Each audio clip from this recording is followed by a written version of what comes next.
Muy buenos días. El día de hoy vamos a hablar sobre nutrición en el embarazo.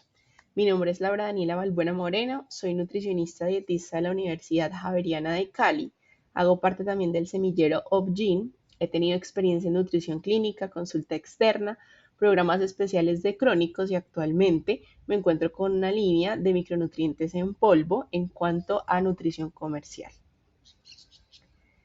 Para ver un poquito los temas que vamos a ver el día de hoy, pues vamos a hacer una pequeña introducción, vamos a hablar de la evaluación y el tamizaje nutricional, de la antropometría, la ganancia de peso esperada, ingesta de energía esperada. Vamos a hablar un poco sobre la discusión entre la ganancia de peso excesivo en el embarazo, realidades en consulta, integración médico-nutricionista y conclusiones.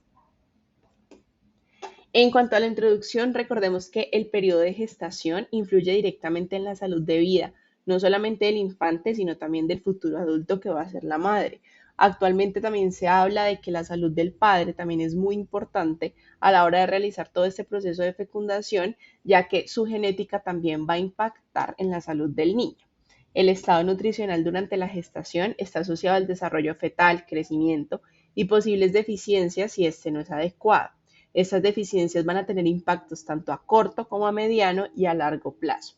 Es un periodo crítico porque puede llevar a un aumento de peso en cuanto a la madre o enfermedades crónicas no transmisibles que son presentes netamente en el proceso de gestación. Cuando hablamos de una evaluación y tamizaje nutricional, en esta charla quiero como dar ese enfoque a hablar más que todo de la parte nutricional, ya que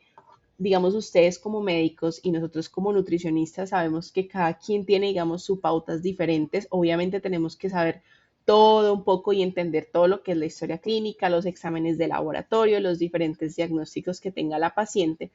pero a través de la parte nutricional, lo importante es poder cumplir y garantizar con una anamnesis alimentaria adecuada, con una antropometría y con los objetivos y planes estratégicos, sin olvidarnos que todo esto tiene una línea transversal que es el contexto de vida real de la paciente. Nunca nos podemos olvidar de que cada persona es diferente, cada paciente es un mundo completamente aparte y que siempre, siempre se debe tener en cuenta este contexto para poder así trabajar en fondo a esto, digamos como con ese enfoque.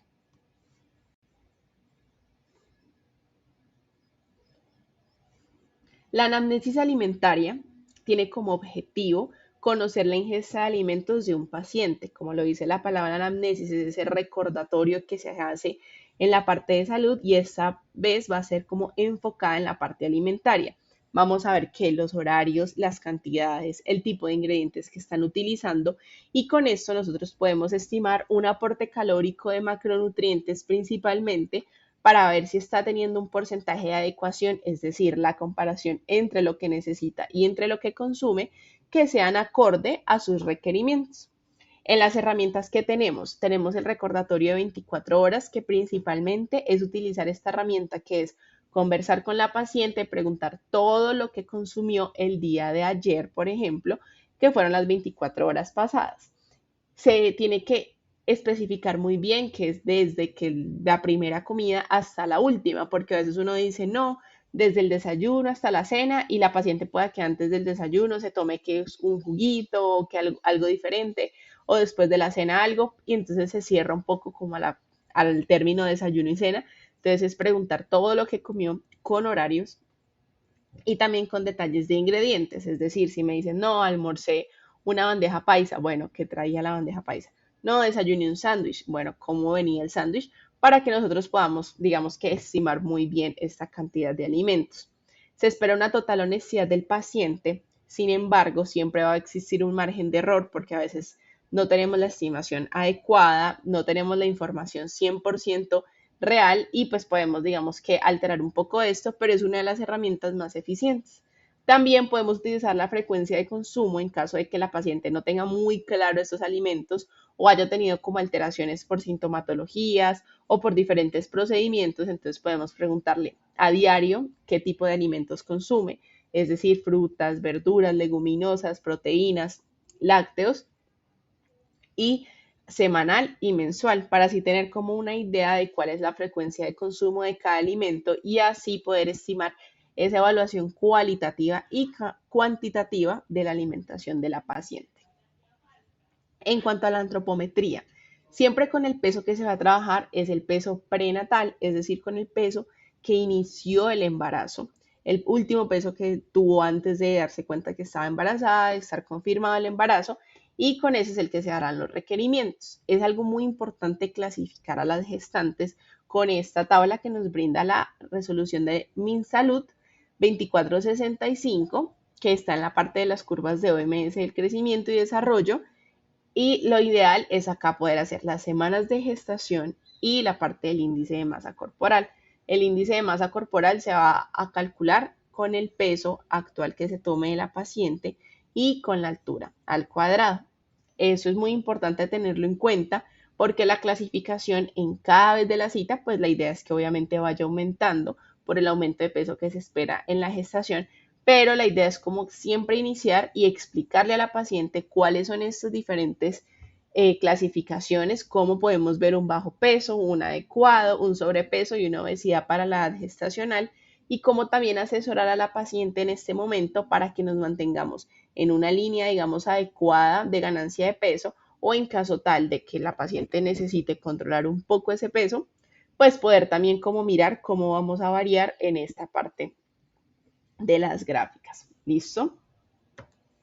En cuanto a la ganancia de peso esperado, el Instituto de Medicina de los Estados Unidos nos indica una tabla súper sencilla de entender y es según el índice de masa corporal normal, los valores que conocemos como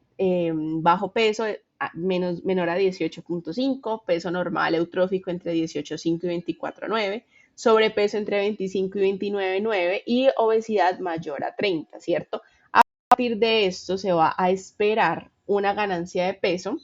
para, aquí está separado, en madres de solamente un hijo o de madres de gemelos. En este caso pueden ver que según el IMC, pues obviamente cambia. Lo ideal en un eutrófico es entre 11 y 16 kilogramos. Obviamente a mayor peso, mayor índice de masa corporal, menor ganancia de peso se espera. Y en Colombia, digamos que la resolución, las RIEN, que son las del 2016, nos habla de un solo promedio de ganancia de peso, que sería alrededor de 12 kilogramos. Si lo vemos para un peso eutrófico, digamos que está adecuado, pero ya para los otros índices de masa corporal, ahí sí podemos utilizar este tipo de herramientas que también nos brindan otras instituciones internacionales para tener un poquito más de enfoque en la parte como individualizada de la paciente. Como se espera un aumento de peso en el embarazo, pues también se va a esperar un aumento de ingesta de energía para que se pueda lograr eso. Acá, en una revisión, podemos ver cómo, con la comparación con otros países, específicamente asiáticos, pues podemos ver cómo dividen esta ingesta de energía adicional. Lo ideal en consulta que es siempre poder ver a la paciente los 3 veces, es decir, una cada trimestre, para ir poder también adecuando los requerimientos, el aporte, los menús que se van a brindar, pero a veces no tenemos esta posibilidad. La ideal en el caso, digamos, perfecto es poder como hacer la evaluación una vez por trimestre. Y en este caso podemos ver que, por ejemplo, en Colombia la ingesta de energía esperada para el primer trimestre es 85 kilocalorías día, es decir, los requerimientos que se calculen con el peso prenatal, con la fórmula, digamos, que cada profesional utilice, a eso, digamos, a esos requerimientos finales se le va a adicionar este valor calórico total, y con eso se va a hacer, digamos, como toda la distribución de macronutrientes y que se puede hacer ya la asesoría a partir de los alimentos. Sí podemos ver en otros países la recomendación, como por ejemplo Japón, Vietnam, la recomendación del primer trimestre es mucho menor a la de Colombia, pero tenemos que tener en cuenta que son fisiologías y toda la parte, digamos, eh, de etnias que son muy diferentes, entonces aquí por eso se ven estas diferencias. En cuanto al segundo trimestre, ya podemos ver que estamos un poco más en el promedio de la recomendación, y en el tercer trimestre igual, ya obviamente aumentan porque además ya son los últimos meses, ya digamos la formación y los diferentes procesos son más demandantes de energía, entonces se necesita un aumento calórico mayor. Existen también posibilidades como por ejemplo en otros países que hacen como un promedio en los 3 trimestres, simplemente desde el primero ir aumentando periódicamente esto hasta llegar a las 360 kilocalorías. Digamos que esto varía, pero acá quería hacer como esa comparación con Colombia y los otros países para que veamos que igual se tiene ese aporte y que es algo que se debe tener en cuenta.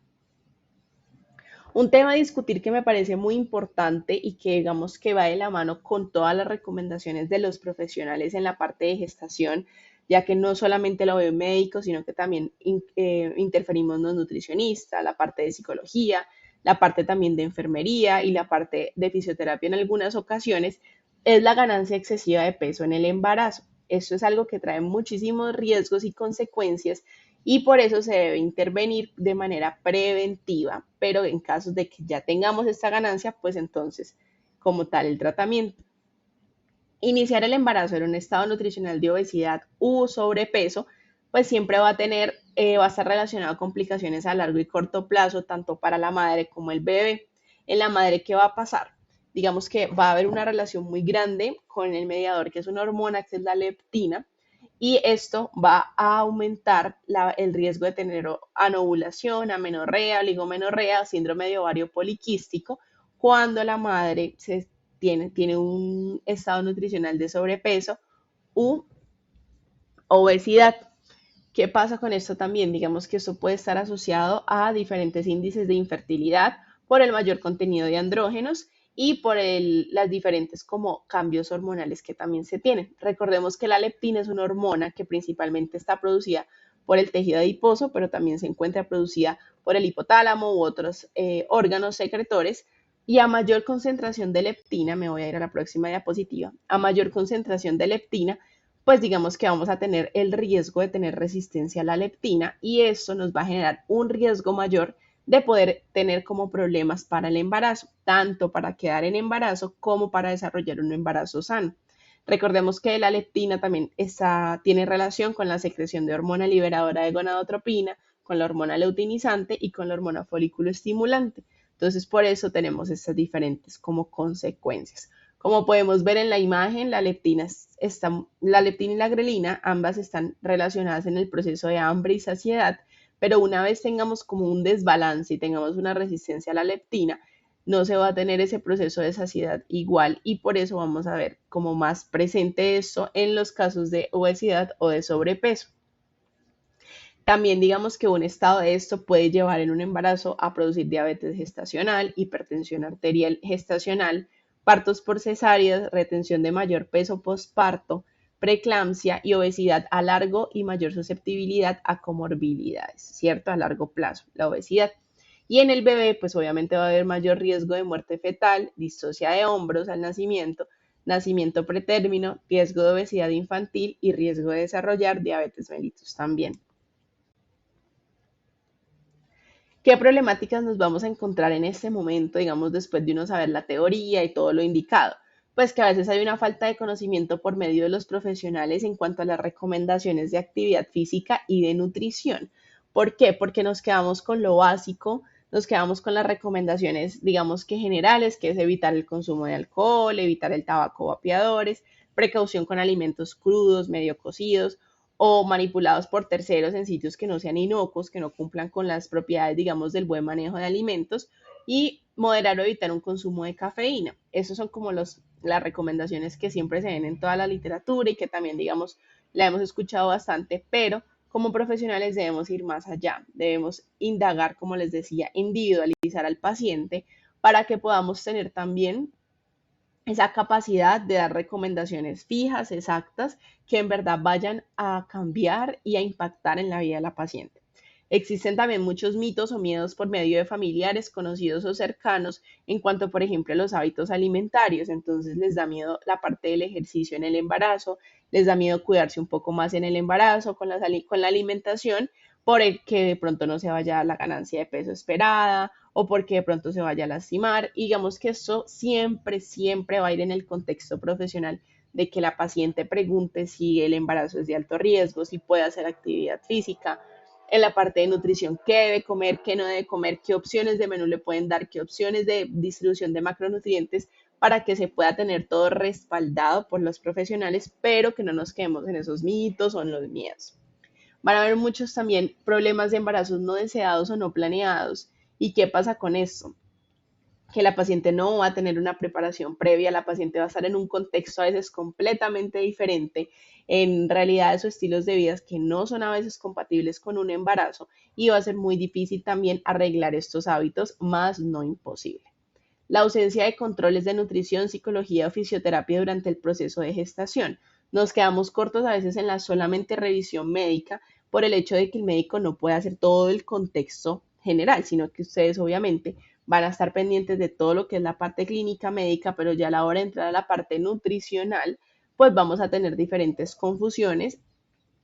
y es importante igual abarcar el embarazo desde todas las áreas. Y las preferencias por recomendaciones a no realizar en vez de brindar educación, que nos dice la literatura que está, digamos, acá abajo citada, que normalmente los profesionales se enfocan en decir no hacer esto, no hacer esto, no hacer esto, pero no se educan en cómo tener como un cambio general. Y si nos seguimos como manteniendo en ese proceso, en ese estilo de explicación, pues va a ser más complicado poder como generar un impacto en la vida de la paciente y probablemente la paciente se quede con las mismas recomendaciones de qué no hacer, qué tener cuidado, pero no va a implementar estas nuevas educaciones en mejorar su estilo de vida.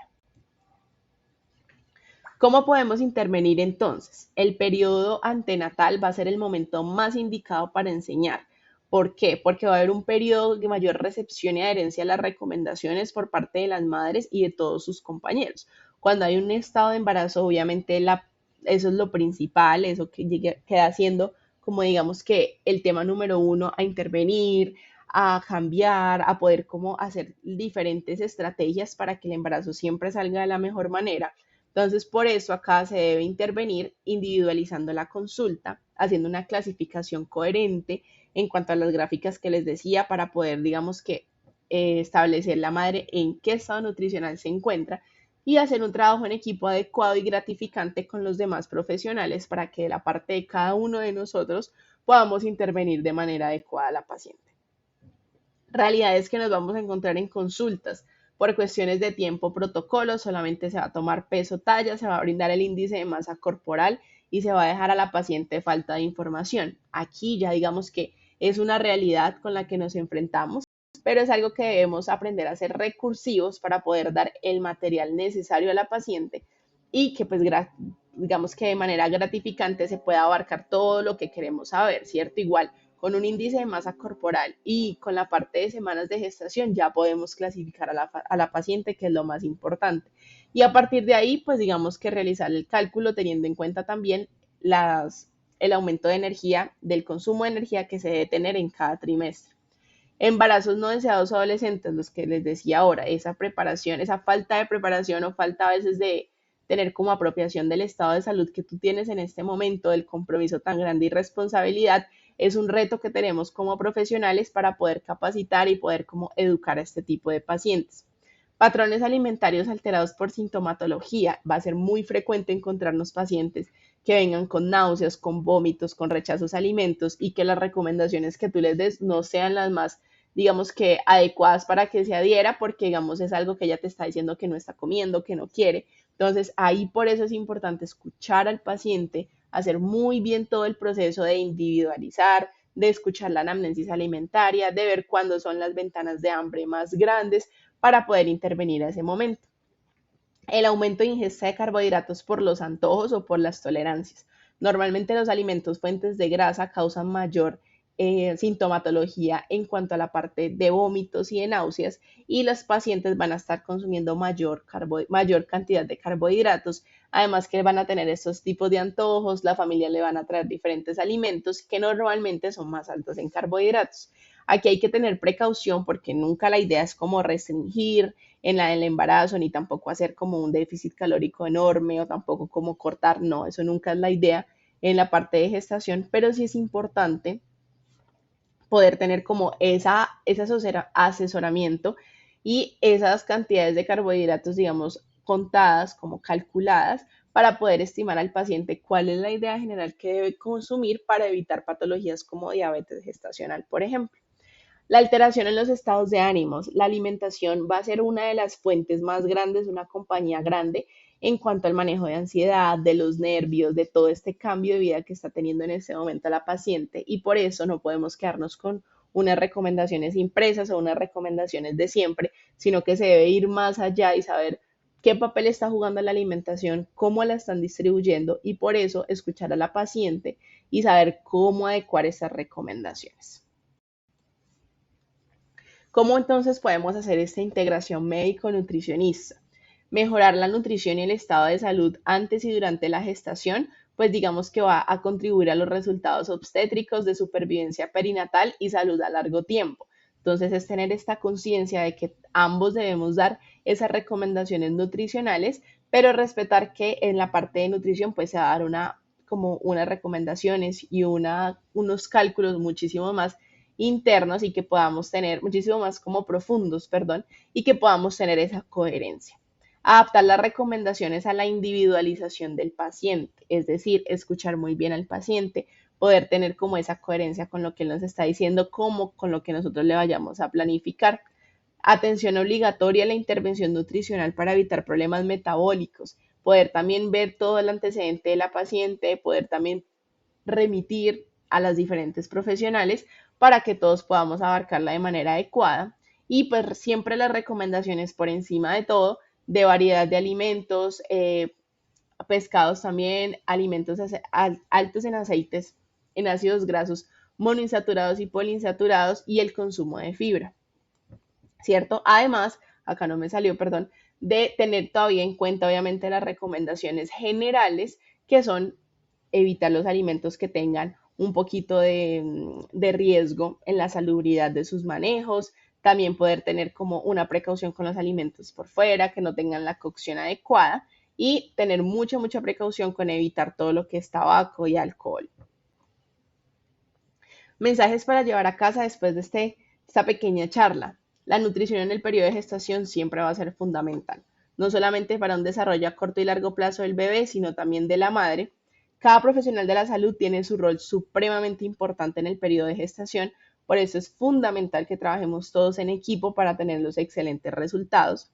Las recomendaciones y prescripción nutricional previa, durante y posterior al embarazo debe de ser individualizada a pesar de que ya existan las recomendaciones generales.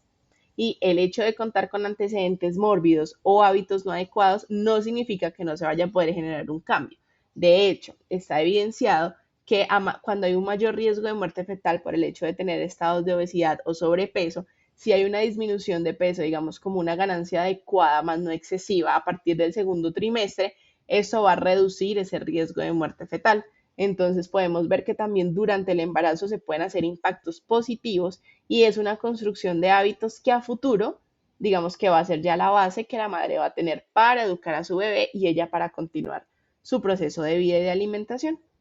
Les agradezco muchísimo, muchísimo por la escucha. Acá les dejo la información bibliográfica por si quieren leer un poquito más del tema y nos estaremos viendo en próximas charlas. Que estén muy bien.